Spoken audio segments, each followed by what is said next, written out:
On je novi u redovima Vatrenih, niste ga još imali prilike čuti u ovakvom izdanju, pa vjerujem da će biti zanimljivo u pitanju. Naravno, Franjo Ivanović, kako si se za sad snašao, kako su te dečki prihvatili? Pa jako dobro za sad. Super su me prihvatili, jučer smo odradili trening jedan i stvarno sam zadovoljan. Jako se dobro osjećam i evo, jedva čekam sljedeći trening i utakmicu. Ima tu neki koje već poznaješ od prije iz mlađe reprezentacije, s druge strane tu je i Toni Fruk, sada evo isto prvi put tvoj kolega donedavni iz redova Rijeke. Da, s Tonijem sam imao i kontakt dok sam otišao u Belgiju, tako da smo ostali u dobrom odnosu. A i znam naravno iz mlade reprezentacije Baturinu, na primjer, tako da mi je prilagodba pala lako.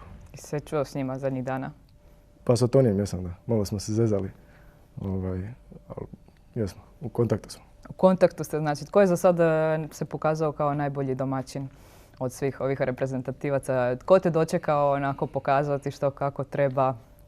Pa dobro, do sada još nije bilo puno stvari za pokazati, tako da svi su nekako bili korektni i ugostili me dobro, tako da ne bi nikog istaknuo.